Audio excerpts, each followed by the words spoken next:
Thank you, Premier. Good evening, everyone. Unlike the Premier, I am from the East.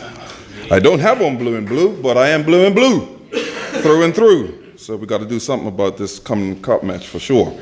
I'm delighted to be here this evening, and I'm not here to bring up, Public Works is an interesting ministry after just 2 months having taken it over.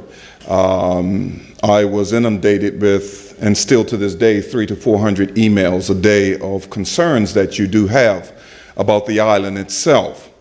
And what I would like to discuss with you this evening is the opportunity that we do have. What we are looking at are several things that we must do concerning the island. First, what's the first thing people say when they come get off the plane, visit us? No. We're talking about infrastructure here. The Bermudians are here. They're all in this room right here. The first thing that people say is it's a beautiful place. Now, if you got to get out there, make sure they see you. And the second thing they say is it's just a beautiful place, very cosmetic, very, very well manicured. Now, having driven from the east to the west and back down from the west to the east, I recognize that for us, it's not looking the same, is it? There are some opportunities that we do have, and there are some challenges that exist that we as a country have to deal with. Our infrastructure, quite frankly, is old. We built our hotels back in the 60s. Back then, they were first class. But if you look at our infrastructure today, everything seems to be falling apart. And what made that stark reality to us was to have 2 hurricanes back to back within a week. Those buildings that had existing problems were exposed even more. Those areas that were overgrown, you saw a lot of trees knocked down, and now everything is exposed, and you can see the country and the help that it needs in order to get back on its feet. So we have an infrastructure problem that we have to address. Now, I've been joking when I first got into the ministry, the Premier brings me in, and quite frankly, and I know the questions will probably come up, I had trash up to my ears because it wasn't getting picked up on time, and the grass was above my head, so I couldn't see even where the trash was that needed to be picked up. But we have a challenge, and unless we figure out how to work together to walk through this challenging time, these things are going to continue to exist. They're going to continue to exist. With budget cuts like what we're facing, it now means that since the money has run out, it's now time for us to think. We need to think about how we do things. We need to really think about how we plan for the future, because we can't go through another period that we are in, like this period, where we have not put money and resources into our infrastructure, and so everything seems to be falling down. Everything seems to be falling down. Now, let me bring this to your attention. The Premier and I and Dr. Gibbons had the opportunity to go to WEDCO, and we saw a lot of things going on up there. What I see happening right now for St. George's and the East End is we are on the verge right now, and we're going to talk about some of these things. We are on the verge of an explosion of activity, of infrastructure rebuilding that all of us need to get excited about, and all of us need to be looking for opportunities to get involved. So I'm going to go back, first of all, to our major problem. We have an island-wide infrastructure problem.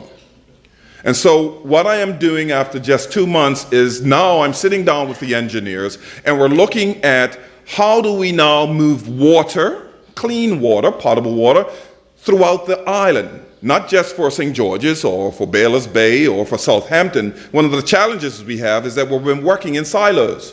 So one area fixes up its area, but it doesn't quite communicate well with the next neighborhood. We need to look at the island as a whole so that we're bringing everyone along at the very same time. So if we're going to be digging up our roads, we need to be looking at how we move clean water. And I'm going to bring some stark realities to you tonight. Who really tests the water? We're at risk. Who really goes out and says, well, you know, I mean, if you wanted to put something in the water, and I'm not suggesting anyone do this here, but who really is looking at the level of chemicals that might be in the water? Testing it? You know, we just order water and we get it dumped into our tanks, and as long as we clean our tanks every 3 to 4 years, but let's face it, we don't, most of us. Who's really taking a look at this here? In an island of only 60,000 people, let's just face it, we got a health and safety risk here. We could be wiped out very easy. So we're looking at how do we move clean water that is tested, that we know is good, back and forth throughout St. George's to Dockyard and back. How do we now look at sewage? I mean, let's just face it, St. George's, we got a major problem in the city here of moving waste. We got to be one of the few countries in the world that's dumping waste into the water.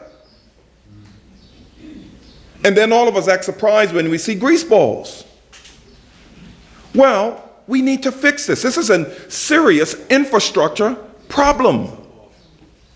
And we as a country, not just government, all of us need to participate in what is the fix to this here and how do we move forward. How do we get telecommunications laid so that everyone can have high speed to their home and whatnot? How do we then look at moving about power? When a hurricane comes, what happens? So, you know, we have to deal with power outages and the likes. Belco does a fairly good job, but there are things that we need to look at as an island-wide challenge, and I, as the Minister of Public Works, need to look at how we move the whole country forward. So, therein lies part of the challenge. Because what happens is the Southside is already looking at how it upgrades its system and the likes, and it's not doing it in conjunction with what St. George's might want to do.